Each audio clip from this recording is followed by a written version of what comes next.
రామగుండం పరిస్థితి ఇంకా అధ్వానంగా తయారైంది. ఎందుకంటే ఇక్కడ హైదరాబాద్ లో ఎట్లయితే రేవంత్ రెడ్డి హైడ్రా అనే ఒక సంస్థను నెలకొల్పి పేదోడి ఇల్లు కూల్చడమే ఒక పరమావధి పెట్టుకుందో, అక్కడ మా రాజ్ ఠాకూర్ మక్కాంచి కూడా గదే పని చేస్తుంది. ఆయన కూడా ఏంటంటే ఆయన గతంలో ఆయనకు పేరేముండే రౌడీ అని ఉండే పేరు. ఆ రౌడీ పేరు లాగానే ఇలా రౌడీ రాజకీయాలు చేస్తున్నాడు.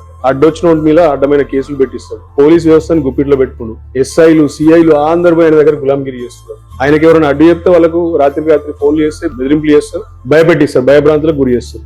దాదాపు ఒక 25% పట్టణం ఇయ్యాల వల్లకాడులాగా తయారైంది, బొందలగడ్డలాగా తయారైంది. ఏడ చూసినా కూల్చివేత్తలు. ఏమన్నా అంటే రోడ్స్ ఎక్స్పాండింగ్ అంటాడు, షాపింగ్ మాల్ అంటాడు, ఆ హబ్ అంటాడు, ఈ హబ్ అంటాడు. ఏ హబ్ ఉండదు అక్కడ. ఫైనల్ గా ప్రజలు ఇల్లు కోల్పోతున్నారు, ప్రజలు దుకాణాలు కోల్పోతున్నారు.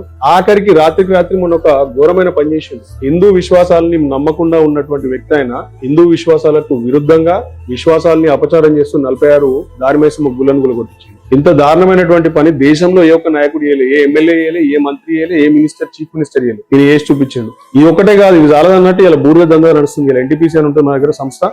ఎన్టీపీసీ బూడిద చెరువు కుందనపల్లి కాడ దాదాపు 100 కోట్ల బూడిదను దోసుకుంటున్నారు. 100 కోట్ల పడగలెత్తింది అలా బూడిదను అమ్ముకుంటే అక్రమంగా. ఎన్టీపీసీ ఏం చేస్తారంటే ఆ భూ నిర్వాసితులు ఎవరైతే ఉంటారో ఆ కుందనపల్లి గ్రామంలో ఆ నిర్వాసితులకి కొన్ని వెహికల్స్ పెట్టి మీరు బూడిద తరలించుకోండి అని చెప్పేసి ఇస్తారు. ఎందుకంటే వాళ్ళు అక్కడ భూములు పోగొట్టుకున్నారు, వాళ్ళకి ఉద్యోగాలు రాలేదు కాబట్టి ఇది ఒక ఆదాయం లాగా ఇస్తారు. వాళ్ళని కూడా పోలీసులతో బెదిరించి కేసులు పెట్టిస్తాం అని చెప్పేసి అక్కడ ఏదో శాంతి భద్రత సమస్య ఉందని చెప్పేసి అబద్ధాలాడి వాళ్ళని బయటకు పంపించి ఎమ్మెల్యే మనుషులతో అది పందికొక్కులా వేస్తున్నారు బూడిదని ఎవడు తిన్నాడుగా, వీళ్ళు బూడిదని కూడా తింటారు. అట్లా తయారైంది రామగుండం వ్యవస్థ. రామగుండంలో ఉన్నంత కాలుష్యం దేశంలో ఏ నగరంలో లేదు తెలుసా? రామగుండంలో ఇలా థర్మల్ పవర్ స్టేషన్ ఎన్టీపీసీ, దాని నుండి వెదజల్లుతుంది పొల్యూషన్. ఎఫ్సిఐ ఉంది మాకు, ఫర్టిలైజర్స్ కార్పొరేషన్ ఆఫ్ ఇండియా, దాని నుండి పొల్యూషన్ వస్తుంది. సింగరేణి నుంచి దాని నుండి పొల్యూషన్, సిమెంట్ ఫ్యాక్టరీ ఉంటుంది దాని నుండి పొల్యూషన్.